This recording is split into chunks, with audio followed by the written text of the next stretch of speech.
और आज एक बड़ा ही सुंदर प्रचलन बन चुका है लव मैरिज विवाह का। यानी लव मैरिज शादी करने वाले को लोग भी वैसे उसके परिवार के लोग तो ठीक से उतना नहीं मानते हैं, लेकिन अधिकतर लोग समझते कि हाई पढ़े लिखे व्यक्ति है। अब आप मुझे यह बताइए, लव मैरिज में दो मीनिंग है, दो शब्द है, एक लव है और एक मैरिज है। लव माने क्या होता है? प्रेम, और मैरिज माने विवाह। तो लव मैरिज का मतलब यह हुआ कि प्रेम वाला विवाह।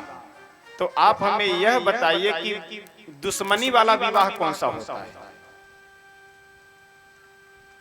प्रेम वाला विवाह, तो क्या कोई दुश्मनी वाला भी विवाह होता है?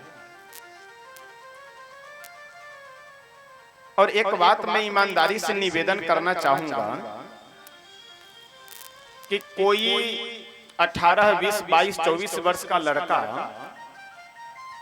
किसी लड़की को देख करके यदि विवाह करता है तो वह क्या देख करके विवाह करेगा? सुंदरता, और क्या देखेगा? उसके पास बुद्धि ही नहीं है, क्षमता ही नहीं है और कुछ विचार करने की।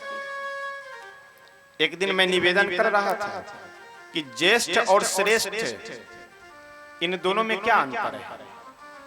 ज्येष्ठ जो उम्र में बड़े हैं और श्रेष्ठ जो पद में बड़े हैं।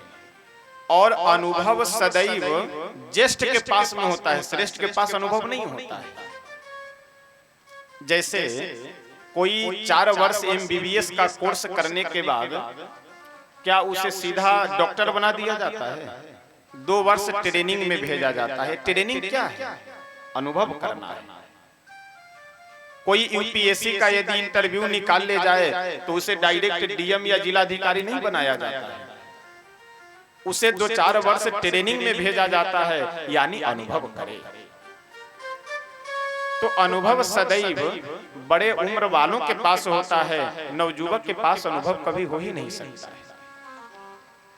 अब कोई लड़का यदि किसी लड़की से विवाह करता है तो केवल सौंदर्य देखकर विवाह करेगा, सुंदरता देखकर।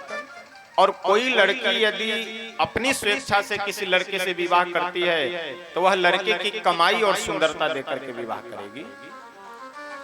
अब मैं आपसे यहाँ एक बात पूछना चाहता हूँ, जो लड़का किसी लड़की की सुंदरता को देख करके विवाह कर रहा है, यदि उस लड़की से भी सुंदर लड़की कोई 2-4 वर्ष बाद उसे मिल जाए तो फिर वह उससे विवाह कर लेगा। क्योंकि यहाँ तो न व्यवहार देखना है, न परिवार देखना है, न ही कुछ और तो चीजें देखनी नहीं, केवल सुंदरता देखनी है। कोई लड़की यदि किसी लड़के के कमाई और सुंदरता को देख करके विवाह कर रही हो तो साल 2 साल 4 साल 5 साल बाद यदि उस लड़के से ज्यादा कमाने वाला और उस लड़के से भी कोई सुंदर लड़का यदि उसे दिखाई पड़ा तो उससे विवाह कर लेगी।